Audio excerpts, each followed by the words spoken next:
अस्सलाम वालेकुम नाज़रीन, आप देख रहे हैं ग्लोबल पाकिस्तान। मेरे साथ अहमद शेख जट मौजूद हैं। बड़ी खबर है, बड़ी खुशखबरी है दुआ ज़हरा के हवाले से। गुज़िश्ता रोज़ अदालत में ये बयान दिया गया कि दुआ ज़हरा जो है वो वालिदैन के साथ जाना चाहती है।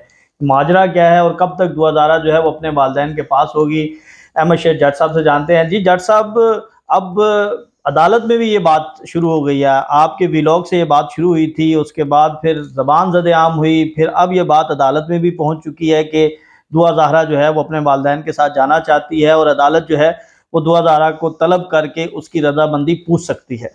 शाकिर भाई, असल में ये बात शुरू तो पहले दिन से हम कहते हैं कि बच्ची है, माँ बाप जिन्होंने उसको पैदा किया, पाला पोसा, वो बच्ची तो अपने माँ बाप को अपने खून से दूर नहीं हो सकती। लेकिन बीच में इवेंट्स आए जिसके अंदर हमने देखा कि बच्ची को ले जाया गया 16 अप्रैल से अब तक बच्ची को किस तरीके से माँ बाप से दूर रखा गया। फिर कुछ बेहतरी आई कि बच्ची को वापस उसके शहर में शिफ्ट किया गया। उसके बाद ये बेहतरी आई कि हमारे सिंध हाई कोर्ट के एक ऑनरेबल जस्टिस ने माँ बाप को 5 घंटे की बच्ची से मुलाकात करवाई, और जिसमें उन्होंने बल्कि अदालत के अंदर ये कमेंट्स भी दिए, रिमार्क्स थे उनके कि जाएं बच्ची को आप जो है ना वो उसको सेटिस्फाई करें या बच्ची को उसको समझाएं कि वो आपके साथ जाए।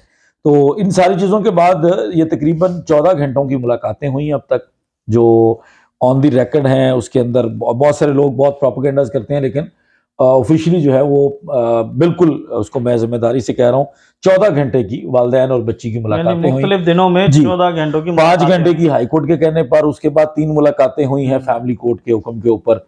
वो तकरीबन 14 घंटों की जो मुलाकातें हैं, उन मुलाकातों में बच्ची की कंसेंट ली गई।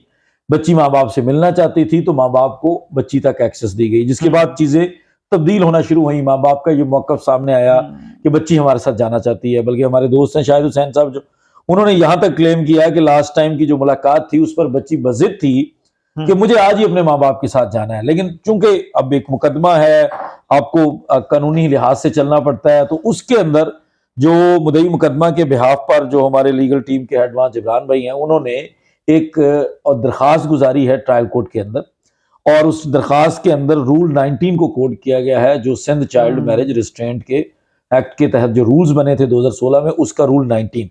उस रूल 19 के तहत ऑनरेबल कोर्ट के पास ये इख्तियार है कि बच्ची की वेलफेयर के लिए बच्ची को किसी भी जगह रखा जा सकता है। ठीक है। अब ये जो प्रोसीडिंग्स हो रही हैं खासकर इस वक्त, ये 18 साल तक की उम्र के हिसाब से हो रही हैं, क्योंकि आपको पता है हमारे मुल्क का कानून इजाजत देता है 18 साल के बाद तो बच्ची चाहे माँ बाप के पास रहे चाहे कहीं भी रहे, उसके बाद तो चीजें खत्म हो जाती हैं। हमारे कानून के मुताबिक बच्चों के ऊपर आपका जोर असर नहीं रहता, फिर वो अपनी मर्जी कर सकते हैं। अब उसमें जो दरख्वास्त दी गई है, उसमें जो सबसे मुस्बत चीज है, पहले हमने बेसिकली उसको जब रिपोर्ट किया या डिस्कस किया, उस वक्त हमें ये आइडिया था कि शायद मुल्ज़मान को भी ऑनरेबल कोर्ट सुनेगी इसके अंदर। लेकिन ऑनरेबल कोर्ट ने उससे भी एक आगे स्टेप जाके ये किया है कि ऑनरेबल कोर्ट ने इस दरख्वास्त के ऊपर चाइल्ड प्रोटेक्शन सेंटर से सिर्फ ये रिपोर्ट तलब की है कि आप हमें बताएं कि बच्ची कहाँ रहना चाहती है। बच्ची जिस तरफ जाना चाहेगी हम उसको वहां भेज देते हैं। अब उसका तरीकेकार है कि ऑनरेबल कोर्ट एक छोटी बॉन्ड ले लेगी वालिदैन के पास, क्योंकि हम वालिदैन ने क्लेम किया है तो वालिदैन के पास ही जाने के चांसेस नजर आ रहे हैं। मुल्जिम तो सजाए मौत जो उम्र कैद के ऑफेंसेस के अंदर जो है वो अंडर ट्रायल है, उसका तो सवाल ही पैदा नहीं होता, और तीसरी कोई पार्टी क्लेमेंट है नहीं बच्ची की, तो वो जो नेचुरल गार्डियन है उधर जाना है, और वो जब रिपोर्ट आनी है उस रिपोर्ट के ऊपर ऑनरेबल कोर्ट ने एक फैसला कर देना है। अब ये जो सारी डेवलपमेंट हुई है, ये भी किसी की मर्जी मंशा के साथ नहीं हुई या किसी की ख्वाहिश के ऊपर नहीं हुई।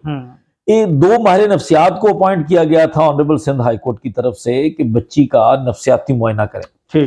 उस नफ्सियाती मुआयने के अंदर जो उसकी एक फाइनल रिपोर्ट जमा करवाई गई है अदालत के अंदर, उस रिपोर्ट के अंदर बड़ी मुख्तसर सी रिपोर्ट है, 4-5 लाइनों की उसमें चीजें हैं। उसमें से एक लाइन ये है कि बच्ची माँ बाप के साथ जाने और रहने पर विलिंग है, बिल्कुल ठीक, अपने माँ बाप के साथ रहना चाहती है। जिसके बाद ये सारी जो चीजें चेंज हो गई, क्योंकि माइनर बच्ची है, विक्टिम है, बहुत चीजों से गुजरी है, इसलिए ऑनरेबल सिंध हाई कोर्ट ने, और ये तारीख में पहली मर्तबा है किसी केस के अंदर बिल्कुल इस तरह नफ्सियाती मुआयने का ऑर्डर हुआ, तो ये तारीख में पहली मर्तबा है। अब उसके बाद जो है वो गेम चेंज होने जा रही है कि वालिदैन को 8 महीने के बाद अपनी बच्ची को हासिल करने की उम्मीद लगी है, जिसके बाद चीजें मजीद बेहतरी में आएगी। और ट्रायल भी जो है वो तेजी से चलेगा, اور ٹرائل کے اندر بھی امید ہے کہ اب ملزمان کے لیے تھوڑا شکنجہ جو ہے وہ ٹائٹ ہوگا۔ جج صاحب آپ نے ایک بات کی، پہلے آپ کی ہم جب بات کرتے تھے تو آپ سزائے موت کا ذکر نہیں کرتے تھے، آج کے آپ اس انٹرویو میں سزائے موت کا ذکر کر رہے ہیں، یہ ویسے ہی زبان سے پھسل گیا یا پھر اس کے بعد کوئی پلان ہے؟ اور نہیں شاکر بھائی، 364A پاکستان پینل کوڈ تعزیرات پاکستان وہ اس کیس کے اندر دفعہ لگی ہے۔ پی پی سی یہ کہتی ہے کہ بھائی اس کے اندر سزائے موت یا عمر قید یا 14 سالہ قید بامشقت یہ سزا لکھی ہے۔ تو جب لکھی قانون میں ہے تو ہماری تو کوئی خواہش کے مطابق نہیں ہے۔ بہت لوگوں کو اعتراض ہے سزائے موت کے اوپر، بہت سارے لوگوں کو یہ تکلیف پہنچتی ہے کہ ہم تو ملزمان کو اتنی سی بات پہ سزائے موت کروانے جا رہے ہیں۔ بھئی ہم نہیں کروانے جا رہے، آپ 364A کو ریموو کر دیں۔ یعنی پاکستان میں پولیس نے لگائی ہے، عدالت نے چلان ایکسیپٹ کیا ہے، عدالت فرد جرم عائد کرنے جا رہی ہے، اگر وہ بری ہوتے ہیں تو وہ عدالت کا فیصلہ ہے، ہمیں کیا اعتراض ہو سکتا ہے؟ ایک اور باری آپ نے بات کی کہ گیم چینج ہونے جا رہی ہے، تو اب کیا سمجھتے ہیں کہ اگر دعا کا بیان آ جاتا ہے کہ وہ اپنے والدین کے ساتھ جانا چاہتی ہے تو اس کے بعد گیم کس طرح چینج ہوگی اور اس کا امپیکٹ کیا ہوگا؟ دیکھیں شاکر بھائی، گیم چینج میں اس کو اس لیے کہہ رہا ہوں کہ آج تک اس بچی کی طرف سے غلط چیزیں کوٹ کی گئیں۔ بچی جب ملزمان کی کسٹڈی میں تھی، ملزمان کی میں کہتا ہوں حراست میں تھی، تب اس سے غلط بیانات دلوائے گئے والدین کے خلاف، والدین پہ کیچڑ اچھالا گیا۔ اب جب بچی اپنے ماں باپ، دیکھیں پہلی چیز تو یہ کہ ایک فیملی ایک میجسٹریٹ کی رپورٹ آئی تھی کہ میں نے جا کر بچی سے پوچھا بھی تمہارے ماں باپ ملنا چاہتے ہیں، تم ملنا چاہتی ہو تو بتاؤ، نہیں ملنا چاہتی تو ہم ان کو واپس بھیج دیں۔ تو بچی نے کہا میں ملنا چاہتی ہوں۔ تو گیم چینج تو اس دن سے شروع ہو گئی تھی۔ اب آگے جو ہونے جا رہا ہے وہ بڑا کلیئر ہے کہ بچی نے جو ہماری مطلب جو ہمیں پتہ چلا ہے کہ بچی نے والدین کو بہت سارے انکشافات کر دی ہیں، لیکن چونکہ ظاہرہ مناسب فورم ڈیجیٹل میڈیا نہیں ہے، سوشل میڈیا یا میڈیا نہیں ہے کہ ہم اس کے اوپر بات کریں، وہ عدالت کے اندر چیزیں بچی نے رکھنی ہے، اور بچی اگر مطلب والدین بھی اگر صحیح کہہ رہے ہیں تو بچی رکھے گی۔ اس کے بعد سر آپ کا ٹرائل جو ہے وہ آپ دیکھیں گے کہ کس رفتار سے چلے گا۔ یہ ایک ہی تو ایک سب سے بڑا ملزمان کے پاس ہتھیار تھا، وہ بچی پہلے ان کے ہاتھ سے نکلی، لاہور سے کراچی گئی تو ان کی کمر ٹوٹی، ان کو عدالتوں میں پیش ہونا پڑا۔ اس سے پہلے وہ عدالتوں کو کچھ سمجھتے ہی نہیں تھے، اس سے پہلے پولیس ان کو کچھ بھی نہیں کر رہی تھی، اس کے بعد ان کو پیش ہونا پڑا، ضمانت کروانی پڑی، ضمانتیں خارج ہوئیں 14 دن کے لیے۔ پہلی دفعہ اس طرح ہوا ہوگا کہ 14 دن کے لیے اس طرح کا ملزم جو اتنے سارے بچی کے بیانات اکٹھے کر کے بیٹھا تھا اس کو جیل جانا پڑا، اور اس کے ساتھ اس کے بھائی کو جیل جانا پڑا۔ وہ ساری ڈیولپمنٹس جو ہوئیں وہ ساری بچی ان کے ہاتھ سے نکلنے کے بعد ہوئیں، ان کی جورسڈکشن سے، اور اب تو بچی ان کی کسٹڈی، ان کی حراست، ان کے دباؤ سے بہت دور جا رہی ہے، وہ اس جگہ جا رہی ہے جہاں سے وہ بلونگ کرتی ہے۔ تو اس کے بعد تو ساری گیم ہی چینج ہو جائے گی، اور ساری چیزیں جو ان لوگوں نے آج تک کی تھیں وہ ساری ان کے لیے الٹی ہو جائیں گی۔ زبردست جی، ناظرین گیم چینج ہو چکی ہے، بچی کا بیان جو ہے وہ ہوگا، اب دوبارہ ٹرائل کورٹ میں درخواست دے دی گئی ہے، اور اس بیان کے بعد جس طرح جج صاحب کہہ رہے ہیں کہ گیم چینج ہوگی، شاید بھائی ضروری نہیں ہے کہ کورٹ کے اندر بیان ہو، ضروری نہیں ہے، کچھ لوگوں کی غلط فہمی ہے۔ مائنر بچی ہے، وکٹم بچی ہے، کورٹ وہاں سے بیان لے رہی ہے، کورٹ نے رپورٹ لینی ہے، مائنر بچی کا کیا پوچھنا ہے، رپورٹ لی جا رہی ہے کہ بھی پوچھ کے بتا دیں جو اس کا گارڈین ہے۔ اس وقت اس کا گارڈین جو ہے وہ چائلڈ پروٹیکشن آفیسر ہے، چائلڈ پروٹیکشن بیورو نے بتا دینا ہے، آگے سینٹر نے آگے بتا دینا ان کے نمائندے نے کہ جی یہ وہ کہہ رہی ہے، عدالت نے آرڈر کرنا ہے، عدالت نے ان سے شورٹی لے لینی ہے، ان سے گارنٹی لے لینی ہے کہ جب طلب کریں گے آپ بچی کو لے کے آ جائیں گے، ڈیٹ شیٹ وہ بچی دے دیں گے۔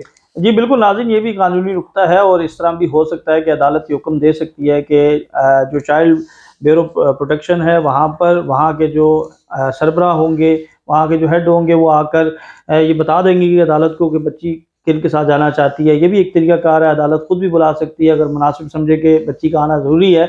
تو اب بظاہر یہ لگتا ہے کہ یہ معاملہ جو ہے وہ اب اپنے منطقی انجام کو پہنچنے جا رہا ہے، اور یہ جو 8 ماہ پہلے ایک معاملہ شروع ہوا تھا اب یہ اپنے اختتام کو پہنچے گا، اور اس سارے معاملے میں احمد شیر جٹ، شاہد صاحب اور دیگر جتنے بھی صحافی ہیں انہوں نے بڑا اہم کنٹریبیوٹ کیا ہے، اور اس معاملے کو زندہ رکھا۔ اس معاملے کے حوالے سے ان کے وکیل کی جبران ناصر کی بات کی جائے، شائلہ رضا صاحبہ کی بات کی جائے، اور باقی جو لوگ تھے وہ سارے جو ہیں وہ 8 ماہ تک جدوجہد کرتے رہے ہیں، اور اب نظر ایسے آ رہا ہے کہ جیسے اس کا ثمر ملنے والا ہے۔ تو اگلی ویڈیو تک کے لیے ہمیں اجازت دیں، اللہ حافظ۔